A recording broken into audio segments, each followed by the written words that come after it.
In the quiet countryside of Germany, where vast fields meet whispering forests, once stood a farm that held a chilling story, a mystery that has baffled investigators for nearly a century. In 1922, 6 inhabitants of the Hinterkaifeck farm met a gruesome end, their lives taken in a manner so baffling it has become one of the most infamous unsolved cases in criminal history. Strange occurrences, eerie findings, and a trail that went cold almost as soon as it began. Prepare yourself for a journey into the unknown with crime events, where we delve deep into true crimes, strange and chilling stories from all across the world. If you're captivated by dark, strange and fascinating tales, then make sure you hit the subscribe button now to stay updated with our latest content. And be sure to tap the bell icon, ensuring you're always amongst the first to witness our newest investigations. Dive into enigmas that hide in plain sight, exclusively on crime events. In a time when villages were tightly connected and it was rare for secrets to be kept, the Hinterkaifeck farm was an unusual case. Owned by the Gruber family, it was a place that people often whispered about but rarely went to visit. Despite its eerie isolation, the farm was well sufficient, providing sustenance and shelter to the Grubers and their labourers.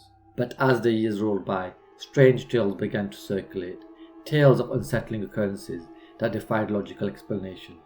The Hinterkaifeck farm, located in a remote region of Germany, had long been a bastion of solitude. The Gruber family lived a relatively quiet life, tending to their chores and livestock. Yet, as winter turned spring in 1922, this semblance of normalcy began to crumble.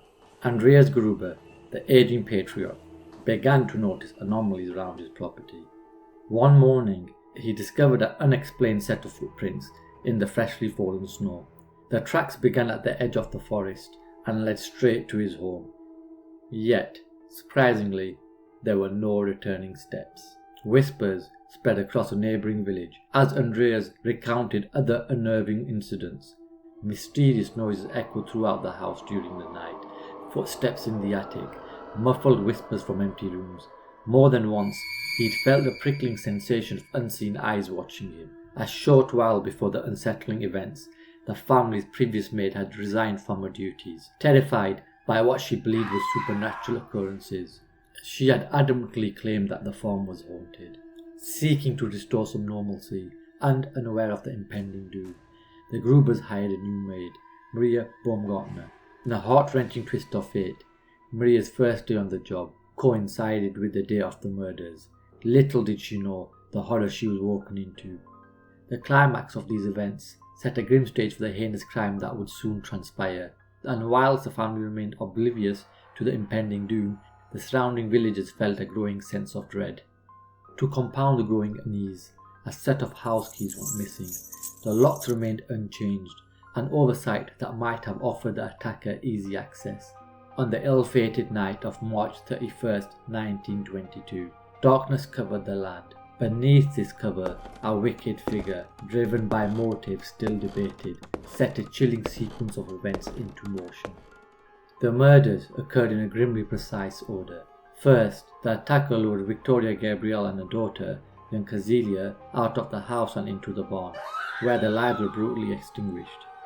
Then, Andreas and Cecilia Sr. were also drawn to the barn, unknowingly descending into the heart of darkness. The killer targeted the new maid, Maria Baumgartner, who had just begun her job on that fateful day. She was killed in her bed, her life at the farm cruelly cut short on her very first day. And lastly, in a cruel twist of fate, the youngest of the household, little Joseph, lying in his bassinet, met a silent and tragic end within the walls of his home. A life barely begun and swiftly taken on that darkest of nights. The assailant's weapon of choice was as mundane as it was brutal, a mattock commonly used for farming. This tool would become an instrument of sheer terror in the hands of the killer, possibly obtained from the farm itself, in what investigators would later theorize as a calculated and methodical attack. Each family member met their fate in the barn, away from the main house, with the exceptions of young Joseph and Maria, whose lives were tragically cut short within the confines of their rooms. The aftermath presented a chilling scene. The bodies were arranged in a manner that hinted at ritualistic elements. The elder Cecilia, also known as Cecilia Sr., showed signs of having survived the injury for several hours. Her fingers were tangled in her own hair, evidence of her agonizing final moments. What perhaps chills the bone even more than the ghastly act itself is the audacity and the eerie calm of the perpetrator in the days that followed. Evidence suggests the murderer or the murderers didn't hastily flee the scene, but instead stayed on the farm for several days. This intruder, having taken 6 lives, appeared to settle into a disturbing routine. The cattle were fed, meals were prepared and consumed in the Gruber's kitchen, and the neighbours, oblivious to the horror that had transpired, reported seeing smoke rising steadily from the farm's chimney. The audacious post-murder behaviour baffled and horrified those who later learned of it. Their lingering presence suggested either a cold, calculated mind or one so unhinged that it saw no reason to flee.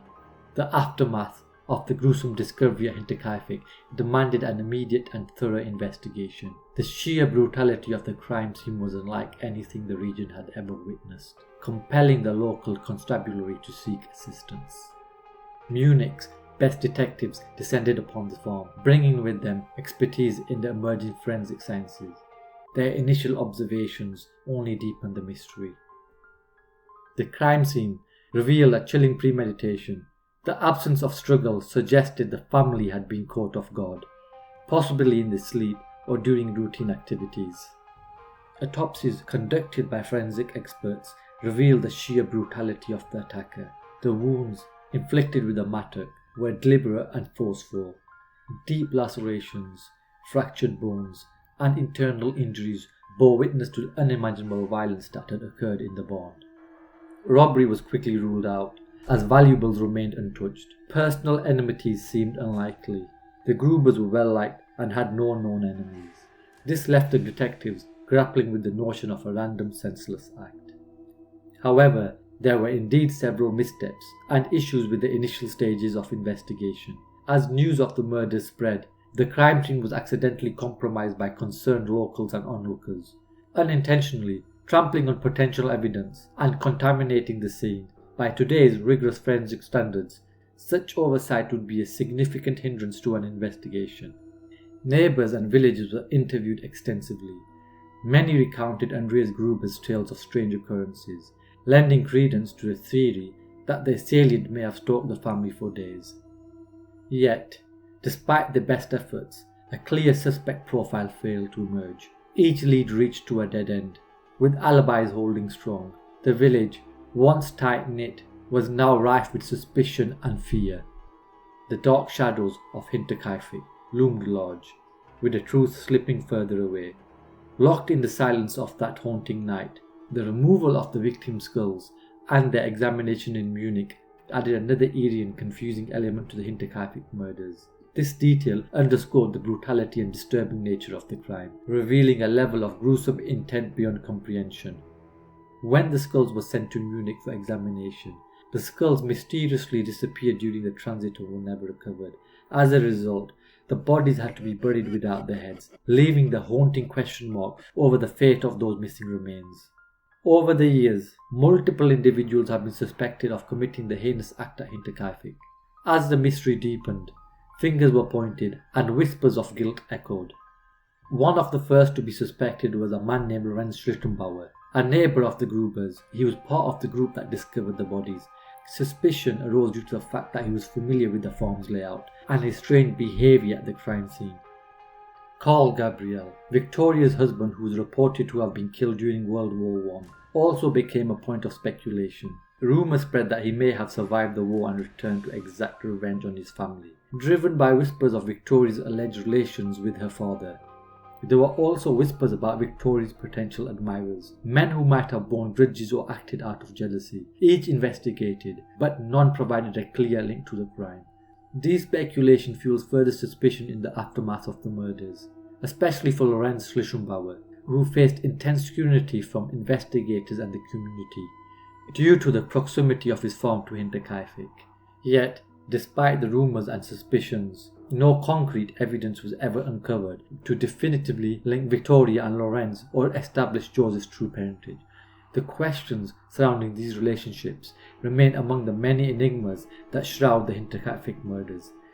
This will remain as a dark chapter in a peaceful countryside.